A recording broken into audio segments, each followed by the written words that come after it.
Halo Sobat Cahaya semua. Di video kali ini, channel Cahaya Belajar Bersama akan memberikan contoh soal dan pembahasannya tentang area keperawatan profesional. Pokok pembahasan dari area keperawatan profesional ini sangat luas ya Sobat Cahaya semua, tapi jangan khawatir, kita akan bahas satu persatu.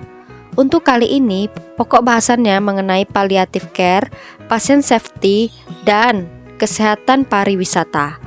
Contoh soal pertama yaitu tentang palliative care. Sebelum kita lanjut, jangan lupa like, share, komen, dan subscribe ya channel Cahaya Belajar Bersama. Berikut ini merupakan salah satu contoh soal palliative care yang ditanyakan pada soal, yaitu stage of grief yang dialami pada kasus tersebut. Stage of grief atau 5 tahap kesedihan atau yang biasanya kita kenal dengan tahap atau fase berduka. Tahap berduka itu ada 5, yaitu denial, anger, bargaining, depression, and acceptance. Sobat semua harus tahu terlebih dahulu arti dari masing-masing itu, sehingga nantinya mudah untuk mengerjakan soalnya. Yuk kita bahas satu persatu. Denial atau penolakan merupakan tahap pertama yang biasanya berlangsung dalam waktu yang singkat, di mana pada fase ini orang tersebut tidak ingin mempercayai apa yang sedang terjadi atau penolakan terhadap suatu kenyataan yang sedang terjadi pada dirinya. Contohnya, ketika pasien terdiagnosis penyakit kronis atau parah, pasien tersebut tidak mau mengakui bahwa sesuatu yang buruk terjadi. Biasanya pasien tersebut mengatakan, hasilnya pasti salah, saya tidak mungkin memiliki penyakit ini, saya rajin berolahraga. Fase kedua, anger atau kemarahan. Fase di mana akan merasakan emosi marah yang berlebih karena merasa hal tersebut tidak adil, di mana orang tersebut melampiaskan kekesalan, nada suara tinggi, berteriak, bicara kasar, menyalahkan orang lain ataupun diri sendiri, dan agresif. Fase ketiga, bargaining atau tawar-menawar. Fase ini umumnya ditandai dengan rasa bersalah dan biasanya berusaha kembali ke masa lalu.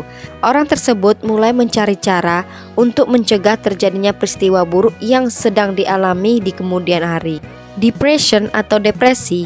Di fase ini, orang tersebut akan merasa sedih, kecewa, putus asa, bahkan menimbulkan ide untuk percobaan bunuh diri. Oleh sebab itu, di fase ini perlu diwaspadai.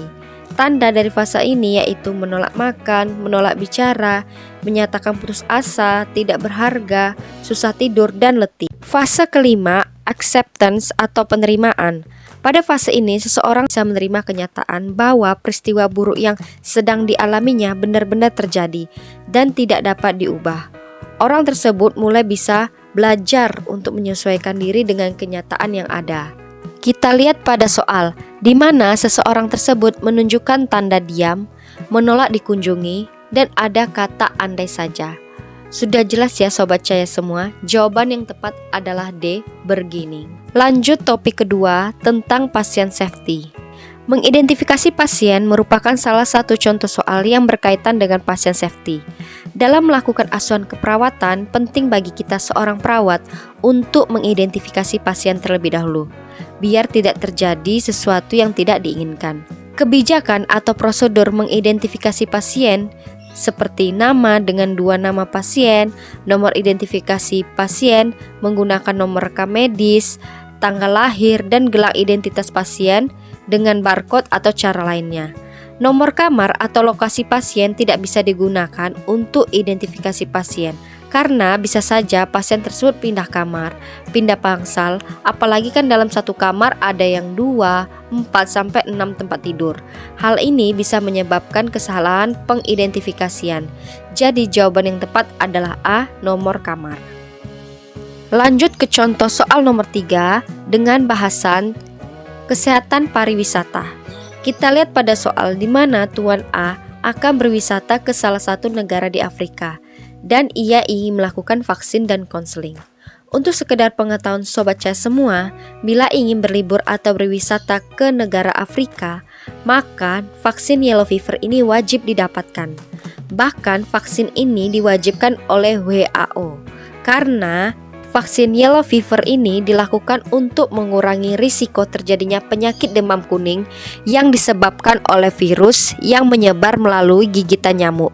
Penyakit ini dapat menyebabkan demam berat dan masalah gejala serius lainnya.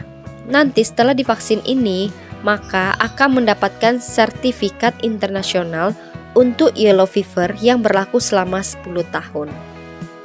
Jadi sudah jelas ya, jawabannya adalah E, vaksin yellow fever. Bagaimana Sobat Cahaya? Sudah ada gambaran ya tentang soal palliative care, pasien safety, dan kesehatan pariwisata. Nantikan contoh soal lainnya di channel Cahaya Belajar Bersama. Sampai jumpa di next video. Bye-bye.